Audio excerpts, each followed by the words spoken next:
Good evening, everybody, and welcome to episode 46 of the 72 review. Jake, unfortunately, missing tonight.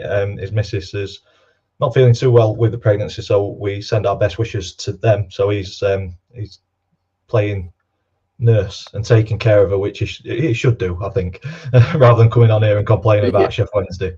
It's going to be a tough all evening for all of us anyway, because it's been an absolute diabolical weekend of football for pretty much all of Yorkshire, especially our clubs, not a win between us. But we are joined by two familiar faces. We'll start next to me with Ian Over the Bar podcast on YouTube. Ian, let people know who you are, what you do, and why you do it.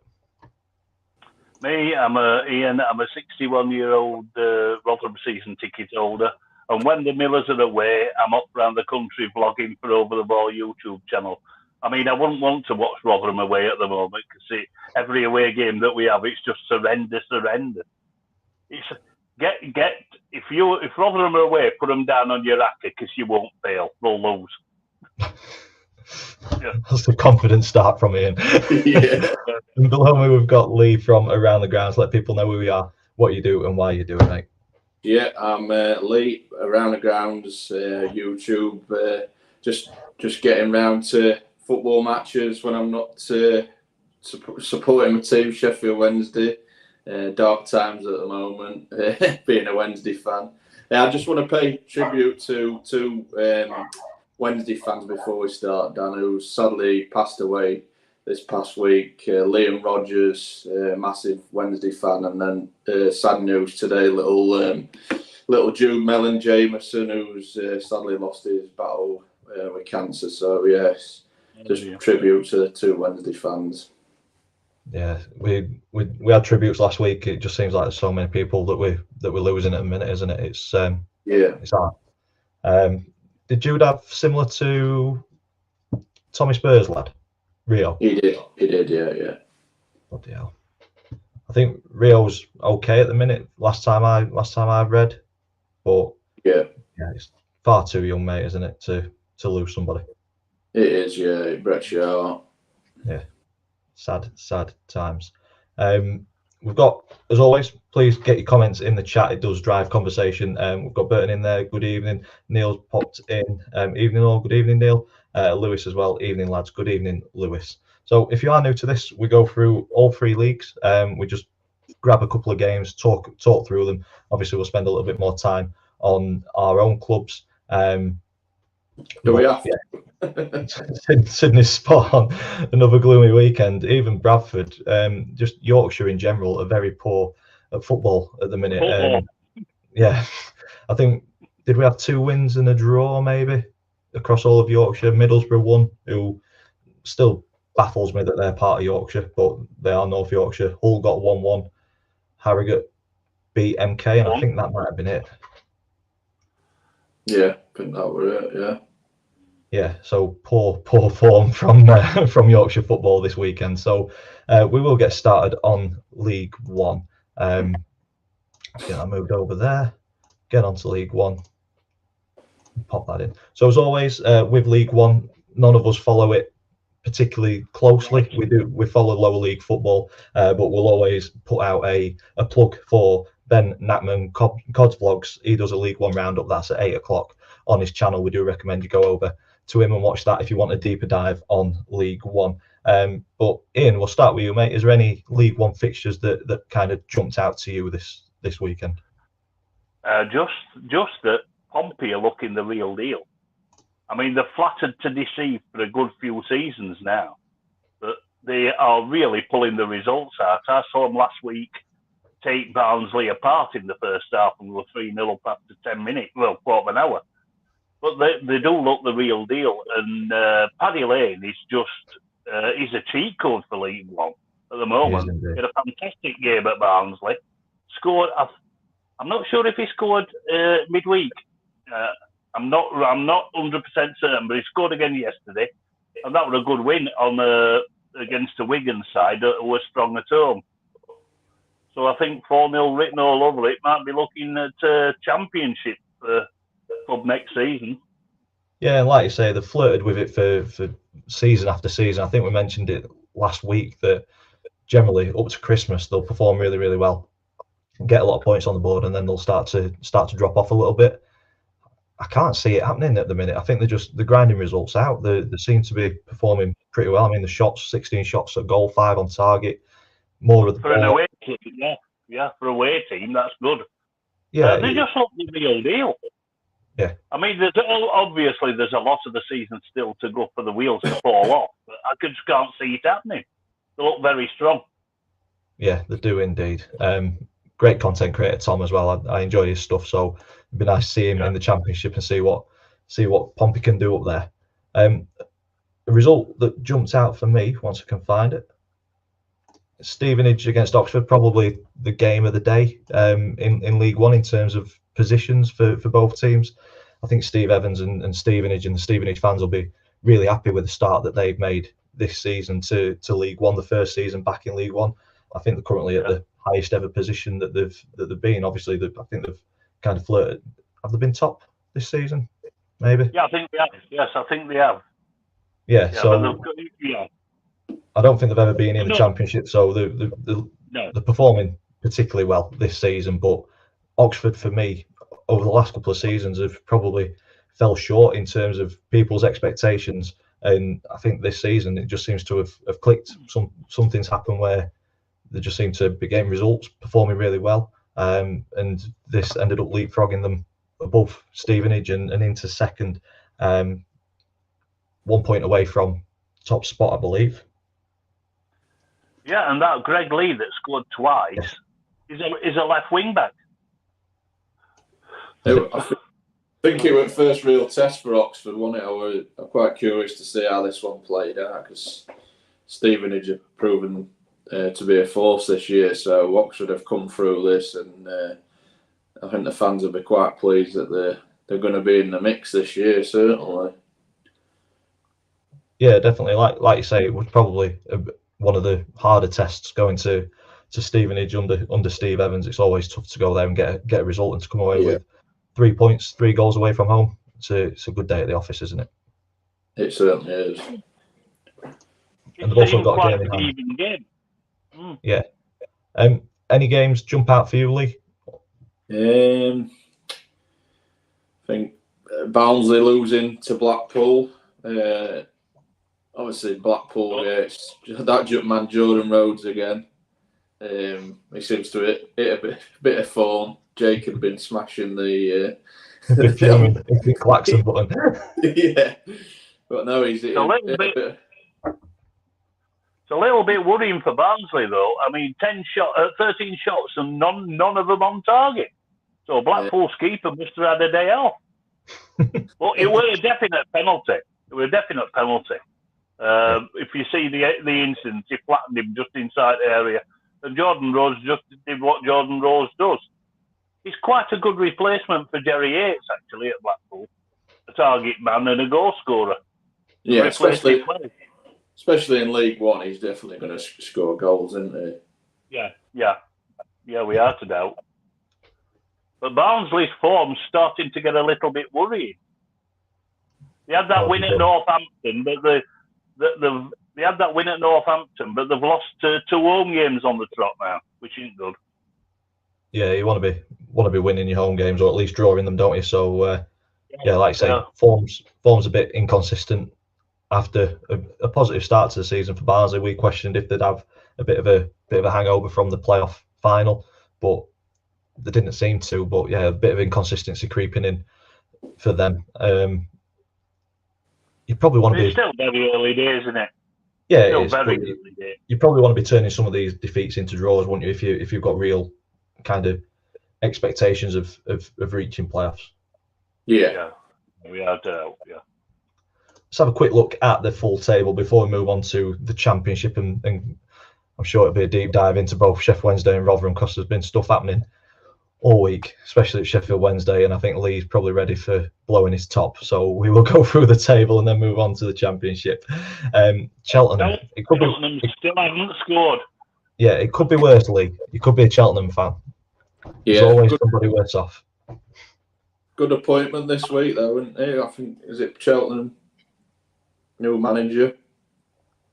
Yeah, Darryl. It must be at Port Vale. But Darryl Clark, that's right. Yeah. Yeah. He's got a job on there, isn't he? Yeah, he should be able to get a tune from them. You'd think anyway. But yeah, yet to win a game in 10. No goals, 17 conceded. It's looking bleak for them. So he's got a big job on his hand turning that ship around. Nappers will be very happy. A win on the road, first win of the season for them. Jack Marriott. And Wigan and Reading make up the bottom 4 after their points deductions. A quick one on Wigan and Reading. Obviously, Wigan started like an absolute bullet. Yeah. Seem to have fallen off, haven't they? Yeah, seemed to have hit a bit of a wall. I mean, 1 win there and 4 losses. Yeah, after a fantastic start, you'd hope that they're not keep that up now, because after a great start, you've just got to keep that momentum. Yeah. I still think both Wigan and Reading will be okay. Question from Lewis: do you reckon Carlisle will stay up? I think they've got as good a chance as anybody. The form, obviously, a little bit like everybody else, a little bit inconsistent. But I think I've seen them. Not good. No. I think their own form is going to be key. I think certainly they need to win more than they lose at home, and then maybe just concentrate on getting the draws on the road. But yeah, it's going to be tough. Obviously, 4 go down, so it's going to be tough for them. It's starting to take shape now, isn't it? I mean, I would imagine your Shrewsburys and your Northamptons are going to be down there battling against the drop. And probably Burton as well, but Burton do tend to come with really good runs when you least expect it. So yeah, it's going to be a proper scrap, isn't it? Yeah, it certainly is, yeah. Moving towards the top end of the table. Obviously, we've already mentioned Portsmouth doing really well, 22 points on the board from 10 games. Oxford on their heels with 21 points, but a game in hand. And Stevenage probably will be the happier of the fan bases up in this area, or the most surprised, I'd say. I think they'd probably be happy with a mid-table return to League One, but a fantastic start, and it's given them a real good foundation to push on for the rest of the season. Bolton, Peterborough and Port Vale as well, who are now finding themselves above Barnsley after getting battered by Barnsley on the opening day. It just shows that football can change very, very quickly. I would say that probably, I don't know if Stevenage will last the course. I'm a bit dubious about that, but I'd say 4 out of the first 5, Pompey, Oxford, Bolton and Peterborough, they'll be up there. They'll be up there challenging all season, I would have thought. Derby's worrying, and if you're a fan of Derby, I think, how long did they give him? Well, I've been on 1 or 2 forums, Derby forums, and Mr. Warren's not the not the most popular bloke in Derby right now. I think they're fed up with his style of football. They're fed up with the results they're getting, which aren't good enough. I mean, they're still well up there in 12th, and anything can happen. They're only 3 points off a playoff spot, but he's just not performing. I mean, they've got a little bit of an entitled fan base up there at Derby, because they expect to be Championship or higher, which with the club's history, I can understand. Yeah. But yeah, he's not exactly pulling any trees up, put it that way. Do you think we won the Rotherham? Obviously, a perfect match. Obviously, he went under the radar, and they want that pressure. Now he's got the pressure. He's finding it slightly hard. Obviously, Derby, massive fan base, and the expectation to cruise this league there. He's finding it tough, isn't he? Yeah, it is. I mean, there are jobs that are too big for the manager, and I think Warney's probably experiencing that at the moment. He's got increased expectations. Like you said, he's got a massive fan base. And I don't know what it's like at Derby. I don't know what the chairman's like. I don't know if he's trigger happy or what. But I think if they're patient, I think he might be able to get Derby up into the top 6. But there's certainly a lot better League One teams at the moment than Derby County. Yeah, like saying they're only 3 points off. It's very congested. From Derby upwards, really, Cambridge upwards, isn't it? Early days, plenty of time to go. Before we move on to the championship, we've got Denise. Well done around the grounds for your final best newcomer nomination. So yeah, well done, Lee. Final of the Football Content Creators Awards. So if you haven't voted already, get onto it and vote for Around the Grounds for best newcomer. Got to bring it home, mate. On your shoulder. Well deserved. I need to try and cram into my suit. It's been a while since you've worn that, is it? Yeah, and these footy scrum videos are not helping at all.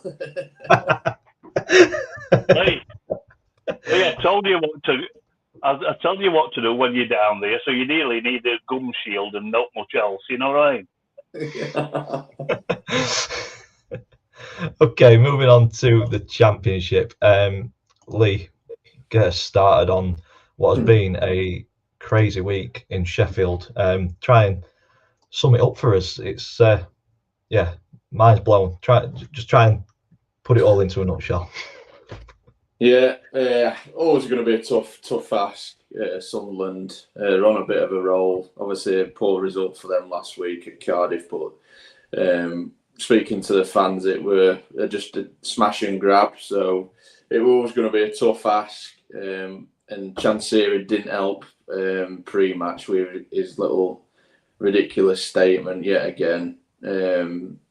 I click on Twitter daily, and you just expect to see something from the Sheffield Wednesday club. It's just absolutely shocking what's going off the pitch. It's just not helping the players. And like I said, going into this against Sunderland, it wasn't the start that we needed. 2 early goals and it got quite toxic. Defending for both goals, very, very poor.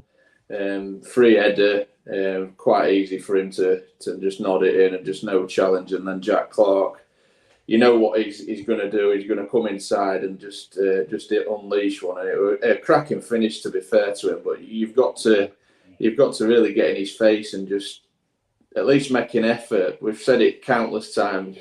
Put the effort in and wear the badge with a bit of honour. And it's just not happening at the moment. And obviously then they get a penalty and it's game over, to be fair. And Sunderland didn't really need to do much in that second half because the game were already dead and buried. It's just, I think the worrying thing, I've said it before, there's no plan, there's no style of play. The players are just not buying into what Xisco Muniz is trying to do.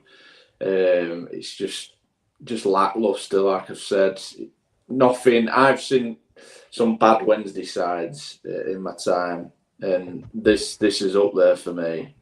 The players we've brought in are just not good enough.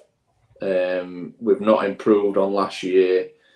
The drop off from Wembley is quite astonishing, to be honest, for a promoted side, and we've just gone backwards from when we got relegated to League One. We've gone even further down to where we were, and now Chansiri's come out and said he's not funding anymore than what he does. Basically, he's just going to keep us running, but transfer wise, he's not going to invest. So he's sort of threw his teddies out the pram type thing. What gets me with Chansiri, he don't take responsibilities for what he's done. It's him that spent the money, and with the first year he went shit or bust basically to try and get that Premiership going. It's cost us now, and he's blaming the fans. Obviously, he's charging stupid prices for tickets, and fans are still turning up. To be fair to him, Sunderland travelled well on Friday. There was still 4,000 there, but there was still 25,000, and to come and watch what they're putting on is remarkable for the Wednesday fan base. So he just keeps getting on it, and it's just going to snowball for him and just get even worse. there was supposed to be a protest, but that didn't happen. So God knows what happened there. We just, I don't. They look quite mild mannered, didn't they? Them protests. Yeah, just one lad and 6 of his mates. Like, yeah, Credit to him though. I thought he came across really well on the video. I thought, I think he put it he put it really well, didn't he? That if you feel so strongly about it, get down there and voice your opinion. Don't be so fickle. And I think that's not just Chef Wednesday's fan base. I think there's a lot of fan bases out there that are quite quick to say stuff on social media and not follow it through. But it looks from the outside looking in. It's a bit of a mess of his own making, isn't it, Chansiri? Yeah, and that's it. And I think fans would have more respect if he come out and said, "Look, held my hands up. I did this wrong. But let's group together. Let's get behind the boys. I've not got the money to spend." I think if he's honest about it, I think fans would understand. He's just sugarcoating everything, and he's just trying to put it back on the fans. Come and support us. They do. The Wednesday fans are one of the best in the country. I know I'm a Wednesday fan myself, but they are. They support the club through thick and thin. They'll sell out every away day without fail. Don't matter what the circumstances at the club, they'll sell out and they'll come and back him. He's just barking up the wrong tree, keep blaming the fans. And I admit the ones that are targeting his family, absolute morons, idiots. But that isn't every Sheffield Wednesday fan. They're just working class. They come and support the team and they just want to see a performance on a Saturday afternoon. And that's all they ask for. We know as Wednesday fans we weren't going to be up there this year. For him to say at the start of the season that we were going to be, it's just, again, he's barking up the wrong tree coming into this league. It's just absolutely crazy, the quality in there this year. But you look at Darren Moore, he's got a point yesterday at Ipswich. I believe if Darren Moore were in charge the other week, he'd have probably either got a point or beat Ipswich, because I don't think they were that good. They didn't have to do a lot. Wednesday just sort of, there's 3 points there. We just didn't make the effort. And I believe we'd have had more points on the board if we'd have had Darren Moore. We don't fully know what's gone off between them, disagreement. But Xisco Nunez is not the answer. But my worry is he's not going to sack him because he's already said he's not going to spend the money because he's not going to pay him out. So that's my worry. And you're looking at the league table now, the gap's already there, and it's fixtures coming thicker. I mean, we're at West Brom on Tuesday. Tough game. They've just got a fantastic result at West Brom. It's worrying times, and at the minute I think it'll be a record points where we go down. If I'm honest, you'll get 3 points. You'll get 3 points at the end of this month because you're playing us at home. So we're absolutely useless away. It is worrying. I mean, we've been through the ring with Wednesdays. It's just it's really worrying. Do you think some of the blame can be laid at the players' feet on this one though? Because I know you've got issues with Xisco, his tactics, and him looking lost. Issues with Chansiri, but surely from a professional point of view, the players should be putting absolutely everything into it, regardless. And it seems like you're not even seeing that. It's like they're down tools because it's such a mess off the field. It's like they're thinking, why should we bother on it? But surely they should bother on it because of people like yourselves and the rest of the fans that pay good money to go. They should be trying to run through brick walls, regardless of what's going on off the field. I take that, yeah, but Munoz has alienated a couple of players like Reece James. We're playing Firmino as a left back. He's a centre half. Reece James perfectly good. You've had him at Donny. Fantastic left back. He'll work his heart out, and I thought he was brilliant. One of our standouts last year. You've got Johnson, who's not even got a squad number for this year. Totally alienated him. So that, for me, it resonates with the players. It's they're obviously downhearted about that. They're two great players that can make a massive impact on this squad, and I just don't. I agree they're not playing for him, but no, I'm not. I think manager's solely responsible for this because he's playing players out of position. He's just lack of ideas for me. Yeah. The game plan and style of play is just nothing. We're just kicking open, just hope for the best. Yeah. So when it went to 3-0 at 30 minutes, 31 minutes, I thought it was going to be another, well, potentially what Sheffield United had the weekend before, and 6, 7, 8-0. But was it a case of Sunderland had done the job and decided enough were enough, or were the changes that Wednesday kind of solidified a little bit at the back and performed slightly better, or was it literally the game was done? Game were done, mate. Yeah, game were done. It was my worst nightmare. Obviously, we not needed to concede so early, and we did. And then obviously fans started venting their frustration out on Chansiri, but then the manager got some. Just fans kept trickling out bit by bit. I'm not one of. I'll always stay and support the team till the death, because it's paying 45, 50 quid. You want to see 90 minutes, don't you? Yeah. I'd be still stood in there now if I could. The highlight for me, and this sums Sheffield Wednesday season up in final whistle. Well, that as well. Half time, we're doing dizzy penalties, and the lad scored an absolute. Well, he scuffed it, to be fair. We're just going to say a worldie. He didn't. But then he took his top off and he's gone to corner flag and knee slid. Fantastic. And Wednesday started shouting, "We scored a goal! We scored a goal! We scored a goal!" That's my highlight for Sheffield Wednesday, and that's me rant over. Sounds like gallows humour is in full force in Sheffield at the minute, and it's never good when that happens. We were there last season, and we might be there again this season. Who knows? I was hoping that one of us would be able to lift the mood in this video, but we're going from Wednesday 0 Sunderland 3 to Cardiff 2 Rotherham 0. Lee's had his rant in. The floor is all yours to have yours, mate. I'm afraid our manager Matt Taylor is losing me as regards supporting him as boss, because with two different teams at home, we'll put a performance in. We'll as players will put a shift in, and we'll either win, lose, or draw.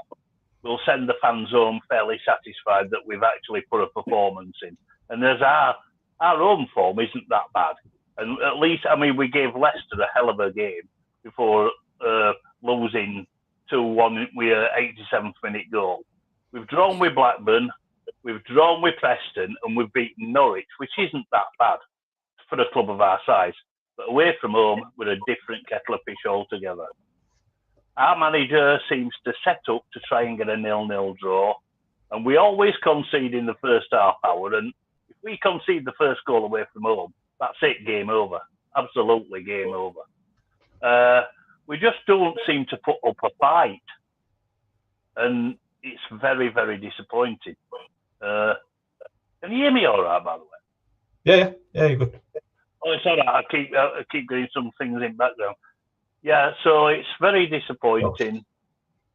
We know we're good. I mean, I'll give you a scenario. In midweek, we're at home to Bristol City on Wednesday night. We're on Sky. We'll put a performance in. Win, lose, or draw, Bristol City will know they've been in a game. We'll fight. We'll battle, and we'll keep it close. I mean, even if we lose, it will only be by the odd goal. The only trouble is, then we're going to Southampton next Saturday, and we'll probably get done at about 5 or 6-0. That's what I'm expecting. They're just a different kettle of fish altogether, and if our away performance or our away results don't improve, we're going to go down. Absolutely no danger at all. We'll go down because our home form will not keep us up. I mean, a lot of Millers fans are citing the fact that we've got a lot of injuries at the moment, but so have a lot of other clubs. I mean, yeah, we only had one fit centre half, but we've got £1 million player there, Sam Nombe, and he sat on the bench, and he's just playing Jordan Hugel up top on his own. He even does that at home. He's a very, very defensive-minded coach, is Mr. Taylor. And one or two of the fan base has started to lose patience with him. But I think Tony Stewart, will stick with him because he's not got the reputation of firing managers. He did with Alan Stubbs back in the day, but I think he'll give him a little bit more time. But if away results especially don't improve, there's only one outcome for me. And the performances are very, very disappointed. It's almost like surrender station away from home. I mean, I've calculated, I've done an average of our 5 home league games so far. On average, we've had 6 shots and 1.6 of them have been on target. And his average possession is 36%. You're not going to get a lot of away points with stats like that. No, you're not. No.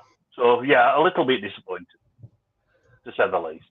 We said last week here, and I don't get why they're doing. If you're getting beat, so just go and have a go. Yeah, exactly. I couldn't agree more. I mean, I would rather lose 5-2 than 2-0. Yeah.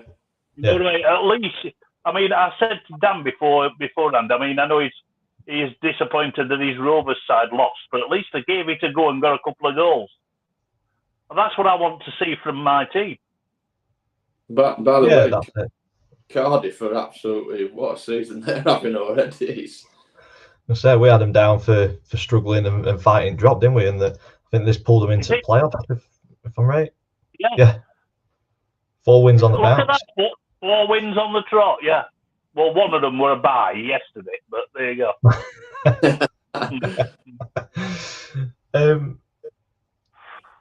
We're going to ask something then. It's totally gone.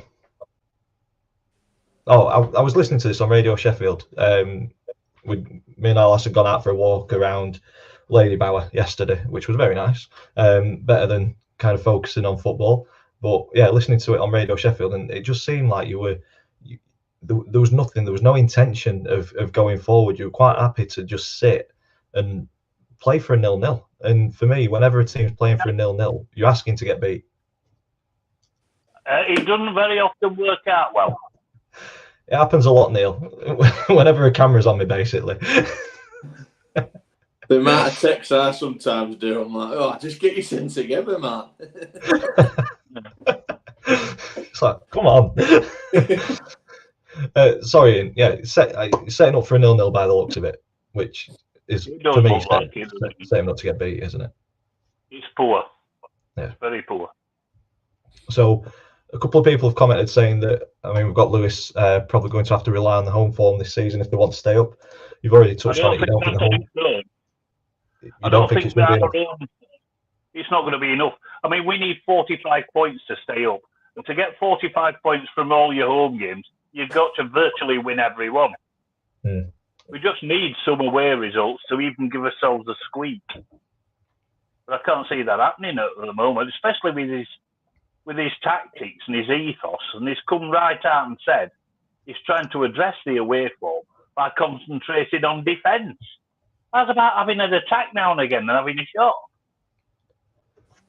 Absolutely. Yeah, this is saying that you set up as a 5-3-2, but even on Radio Sheffield, it seemed like Hugo were just really isolated. No. Green were left midfield. Clucas and Rathbone were in the middle, not either side. And the 5 at the back is actually good. That's how he did set up. So Green didn't act as a striker. It was like a 5-4-1. So was Tehi on the right then?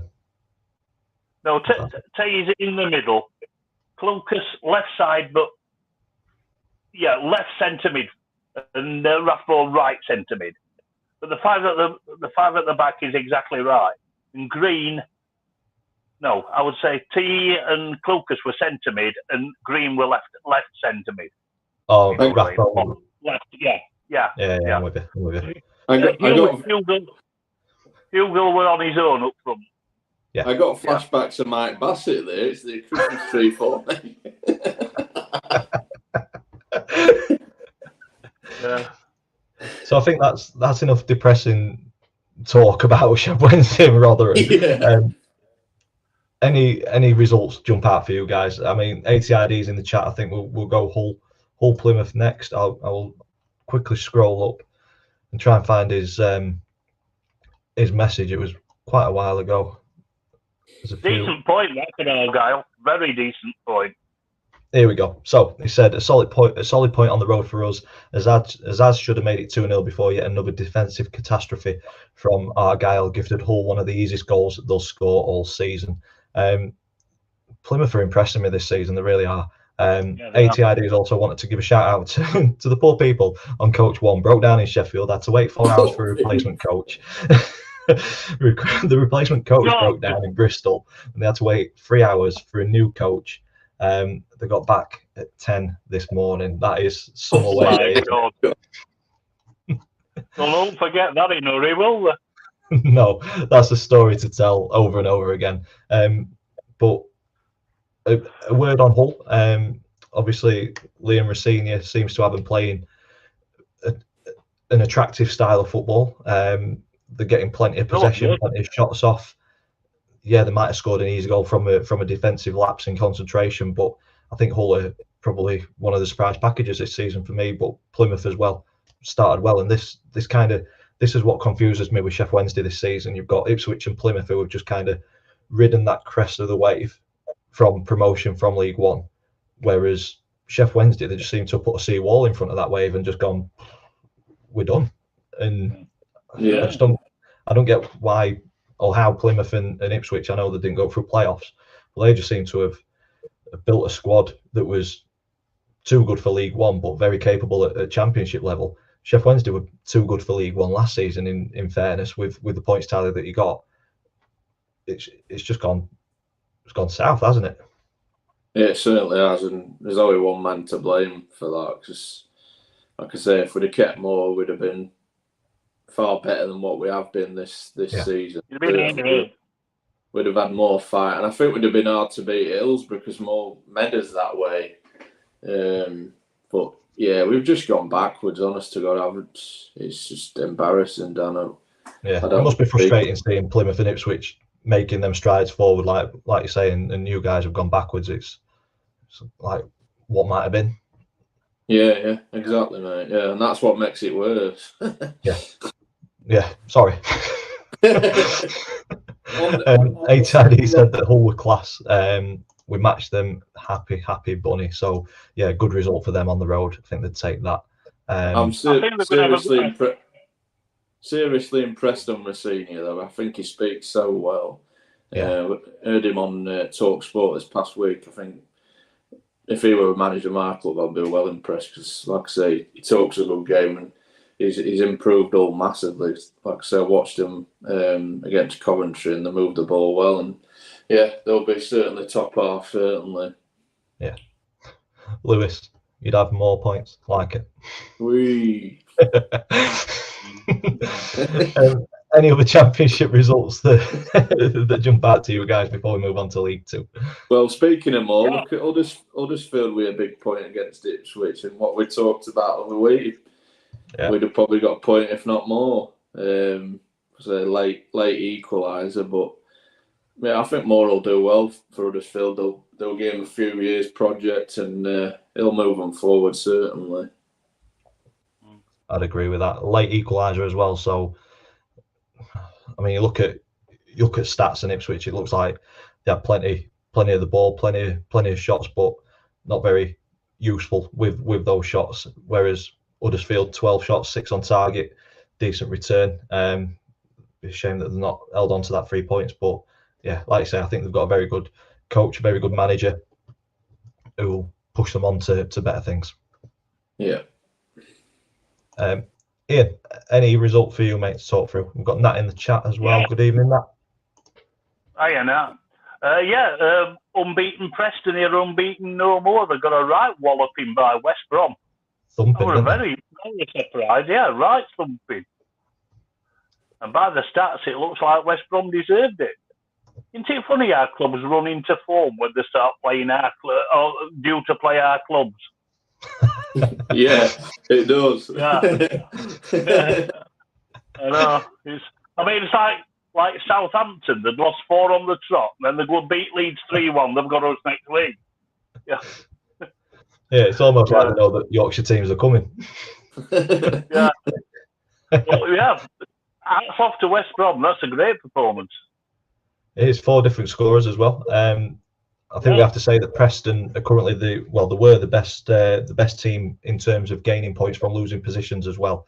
So when they went 1-0 down 4 minutes in, I think Preston fans would have been quietly confident that they'd get back into this. But West Brom performed really well to keep them at bay, and like we say, they absolutely thumped them, didn't they? And that's one way to lose your unbeaten start. Yeah, do it properly. Yeah. So a quick look at the table. We'll not stay at the bottom too long. Obviously, Sheffield Wednesday yet to win a game. Rotherham just above them on 5 points, with QPR on 8. A good result for Middlesbrough to pull them out of the bottom 3. The table, unfortunately for you guys, starting to take shape. 9 games in. I think Borough will be all right now.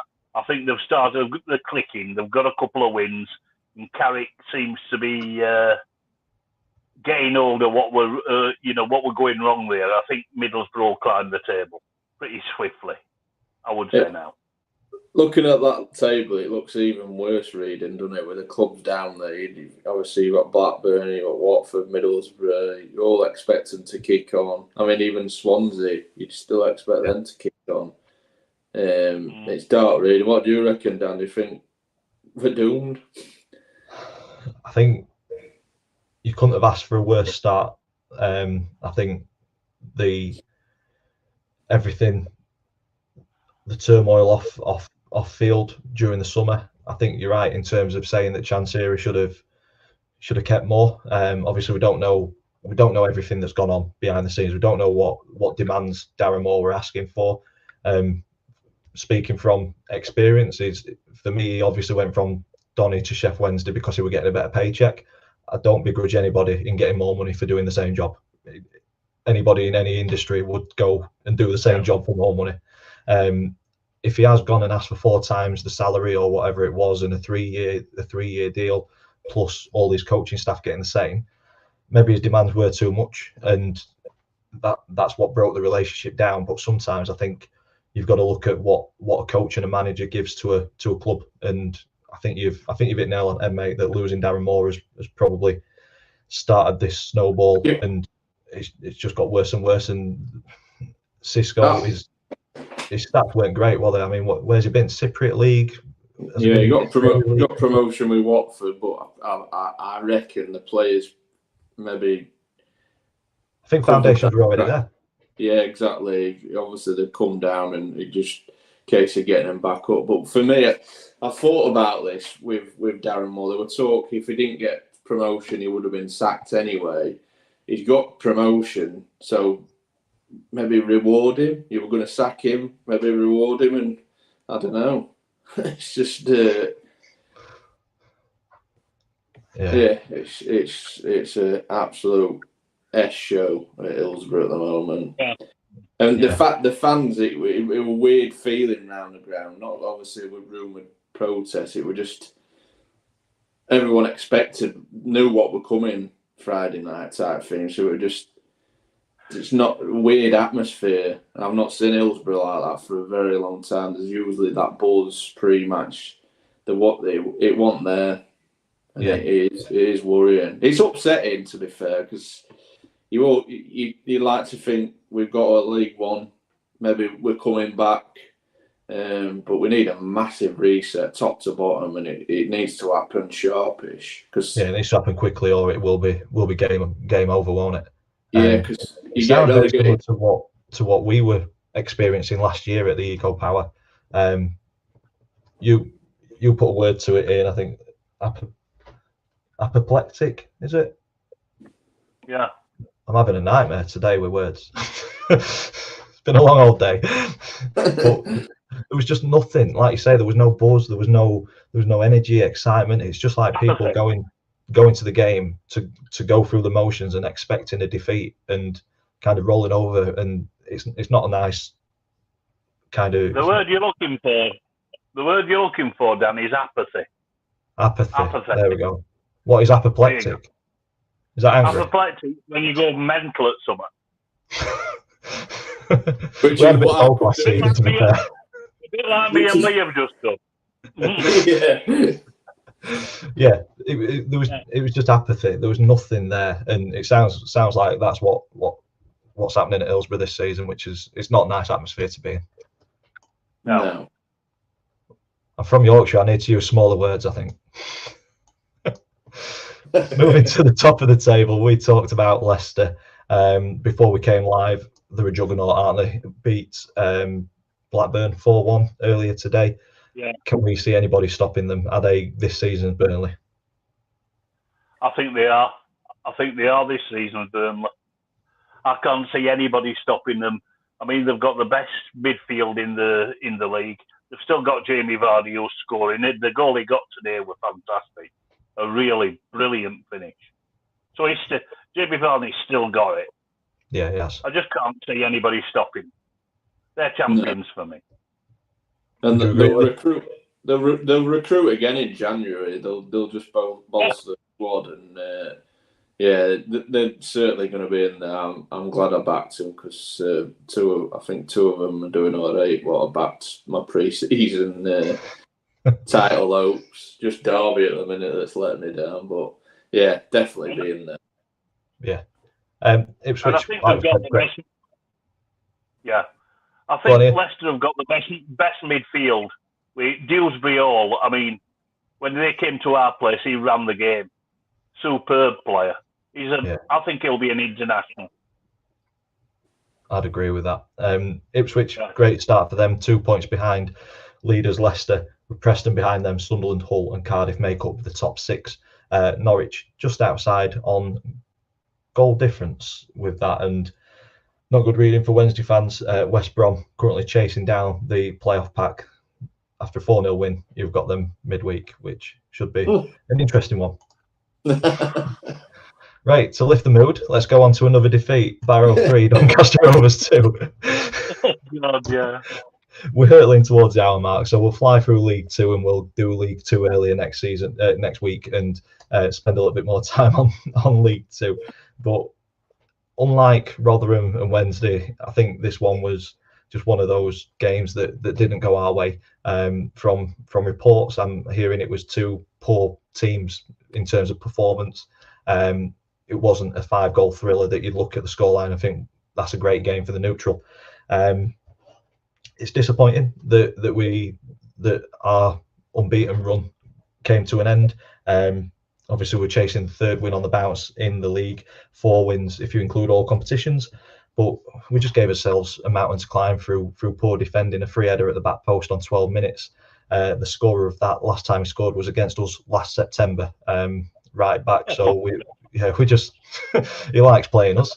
And then 8 minutes into the second half, I believe Jones has come out. He's collected the ball, but the conditions, he slipped out of the box and he's handled it outside of the box, so it's a free kick, and it just seems to go through the wall. There's no sort of desire to block the ball. It's like the wall disintegrates, and Louis Jones has got no chance really. It's quite close to him, but it comes so quick, and I don't think he's got any sort of sighting of it. It's in the back of the net before he knows it. But then 3 minutes later, we get a bit of hope with a Joe Ironside header. So then we're thinking, happy days, we can push on and hopefully get something from this game. And Grant McCann's come out and said that we didn't lose composure, but we kind of lost a shape and as just we lost what we were doing so earlier on in the game. We just completely stopped doing that, and we were chasing the game too much, long balls. We kind of fell into the same pattern of play as what Barrow wanted us to do. So kind of long balls and dragged into a bit of a battle, and it didn't suit us. We got hit on the counter from losing the ball in the middle of the park, and game's done on 85 minutes when it goes 3-1.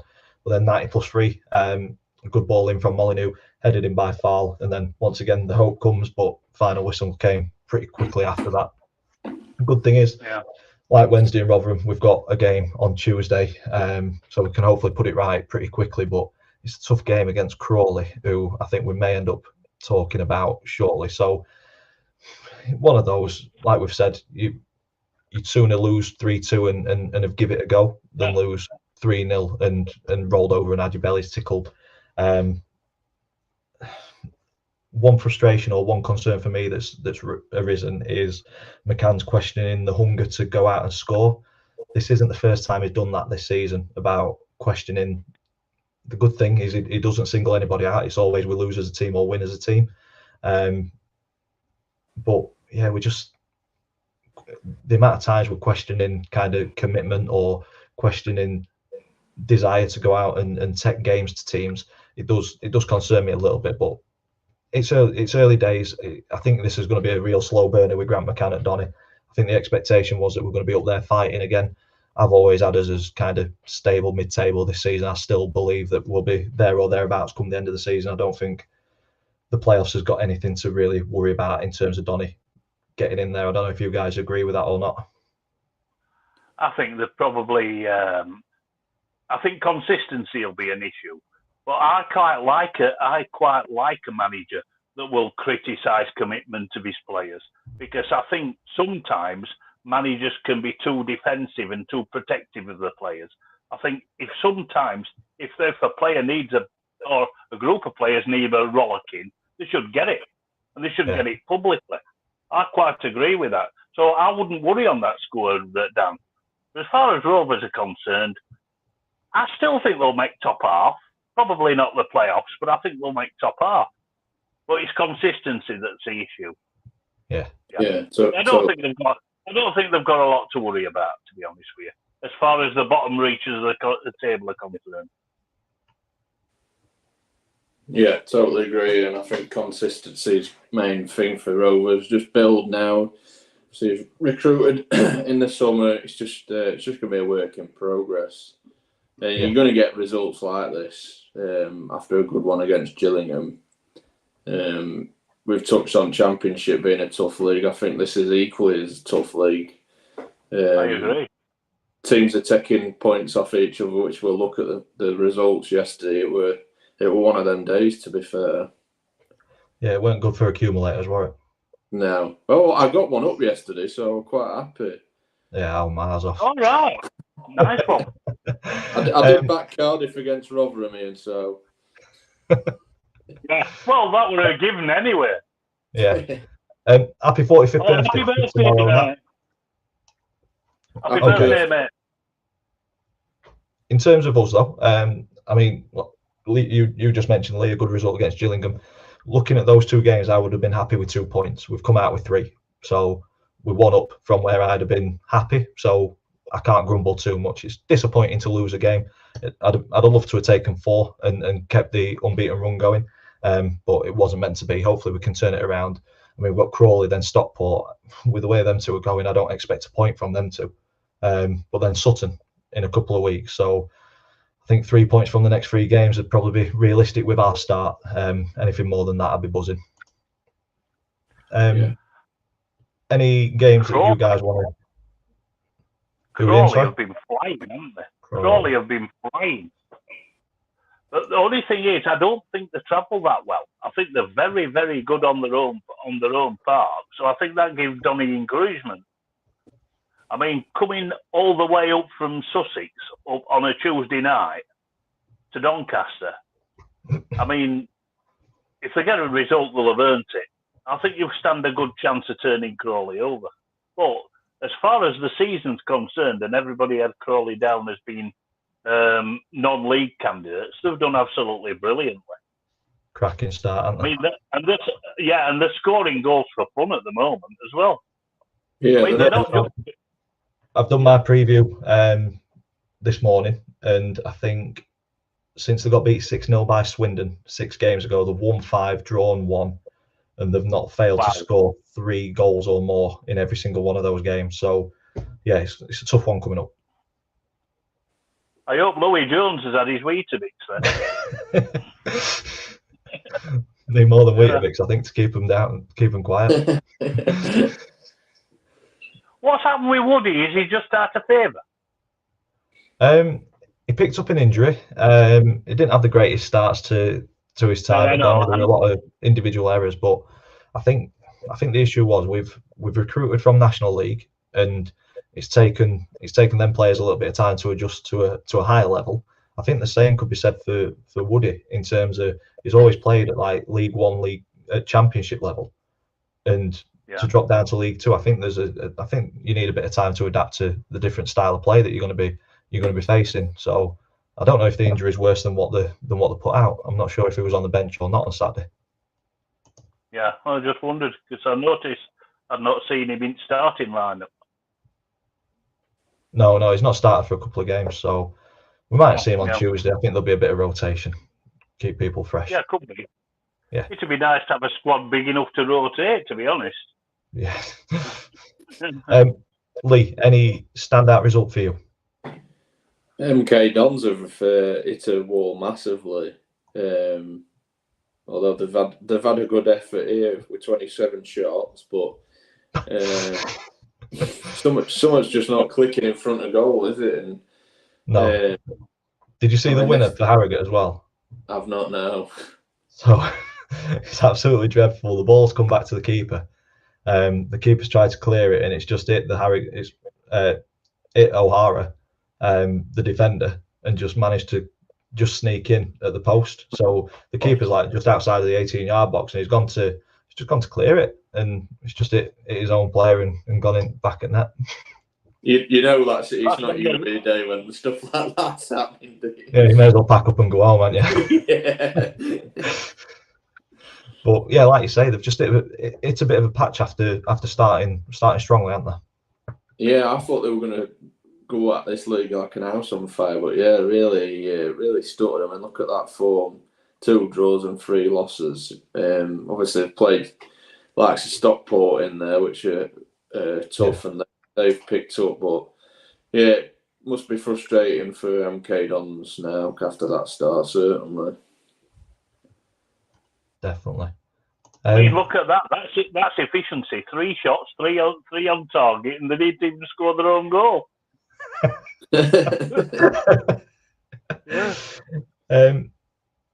MTFC is in the chat. A bit of controversy in this one. I think we need to discuss it, don't we?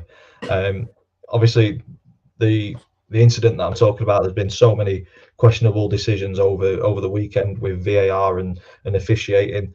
What I do want to say before we start flying into officials, I think it is a tough job, but I do think sometimes they make it harder for themselves. But this is one of those times for me where there's a foul committed by the Gillingham player. The referee's going to book him. He's got the yellow card out. Mansfield then take a quick free kick, and the referee then plays on. For me, that's not right. If he's got the yellow card out, the ball is completely dead, and it needs a referee to allow that to go. So I think Gillingham can feel hard done to on this one, because they tried to do the same up the other end of the pitch a couple of minutes later and got pulled back for it. So yeah, strange one on this one, but a good point for Mansfield. Yeah, sounds like a good game. Do you think we refs, when they make these decisions, do you think it'd help fans understand it better if they come out and explain it, or maybe if they got it wrong, come out and say they got it wrong? It's a tough one, isn't it? Because obviously they've come out this weekend, the PGMOL, and apologised. And I think an apology is all right if you start to see improvements, but coming out and saying sorry and then making similar mistakes week after, it becomes meaningless after a bit, doesn't it? Yeah. MTFC's got his say on it. Never should have been a goal, but I'm not bothered. To be fair, a draw was the right result, as it was a game of 2 halves, but definitely shouldn't have been a goal. So even Mansfield fans saying that the play should have been brought back, but looking at it overall, 20 shots, 17, 4 on target, 3 on target, very even possession wise. Probably a draw is a fair result looking at it on the surface. Sounds like a decent game. Sounds like a really decent Yeah. Okay, so just ticked over the hour. I think we need to talk about Colchester, Notts County to finish off. You've got to, haven't you? Wow. Still think Colchester will finish near the bottom. two clubs that he got some shit from, Notts County, and then I know. I thought it'd take Notts County a while to adjust. I was wrong with that, and I put Colchester in bottom 2, and I just got absolutely hammered for that as well. But no, this one looks like it was an absolute pulsating encounter. Jody Jones's goal on 67 minutes was an absolute worldie, but Arthur Reed's on 73 probably bettered it, an absolute rocket. Yeah. It just seemed like, I mean, as a paying neutral, you'd love to watch a game like this, but it just seemed every time Notts County started a comeback, Colchester just snuffed it out, and yeah, they just re-established the 2-goal cushion. Cracking game, and for me, more League Two games should be on Sky because we're seeing more and more high-scoring games and entertaining games. I think it's a real entertaining league to watch. You guys got anything to add onto this 9-goal thriller? Start with Ian. Well, I'm going to say it's just the norm for League Two now, isn't it? Goal gluts. I mean, look at I know I've got a bit of a soft spot for them, but look at Crewe again, 3-3 at Wrexham. A really good result for them again. Mm. But they took the lead 3 times, and Mullins' first goal over the kick. Yeah. They're just doing the business this season. They've still only lost once. Probably too many draws, but if entertainment's what you want, Crewe's the place to get them. They're all high scoring as well. I'd have never thought I'd have heard that sentence. If entertainment's what you want, Crewe's the place to go. Well, it is this season. Hey, it's not a bad away day either, actually.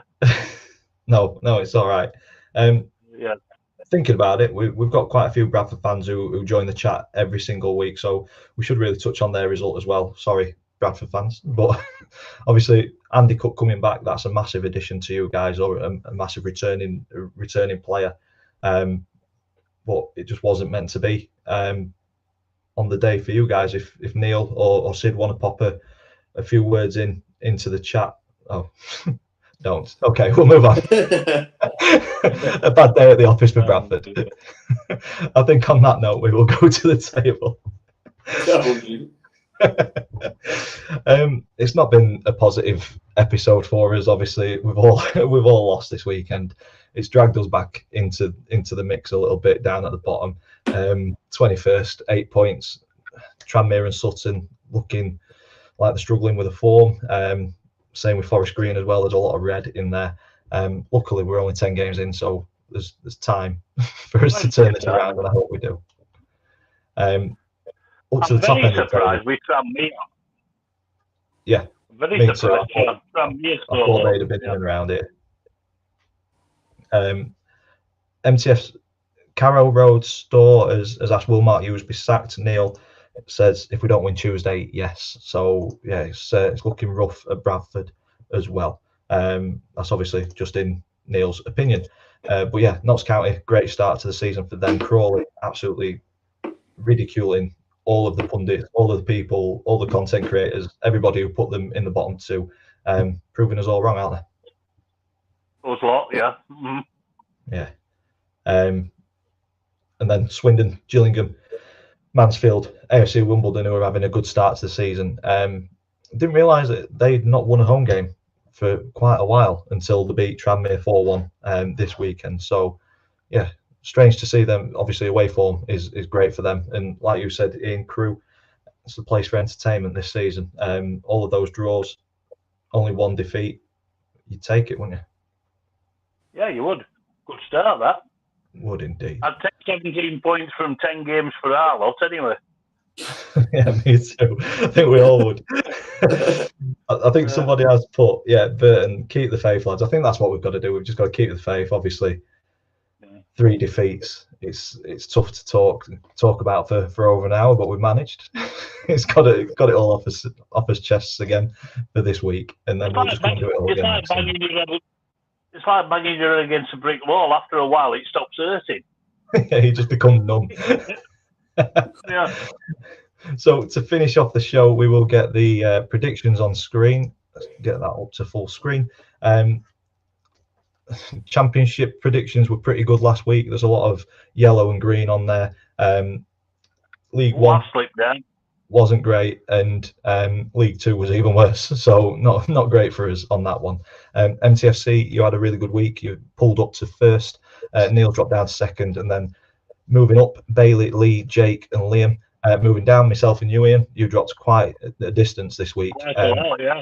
Yeah, Adam moving up, Christian moving down, ATID moving up, Lizzie moving down, Lewis stays in 13th, Burton moving up, Jonathan moving down, Worko stays in 16th, and then a switch for John and Abaddon, and Charlie is bottom on 3 points. So this week's predictions, get them in the chat. Ian, Sheff Wednesday versus Huddersfield. I've gone 2-0 Huddersfield. Sorry, Lee. I'm going Sheffield Wednesday 1, Huddersfield 1. I think they'll get a point. I'm going Southampton 5, Rotherham 0. I've gone 3-1 there. I'm going Charlton 2, Blackpool 3. I'm going Stockport 8. I'm going Stockport 3, Rovers 1. I've gone 3-0 to Stockport there.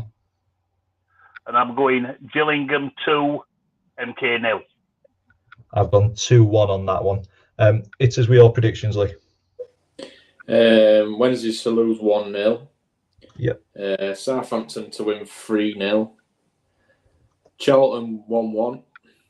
Stockport 2-0. And this is a tough one. I think MK Dons will bounce back 2-1.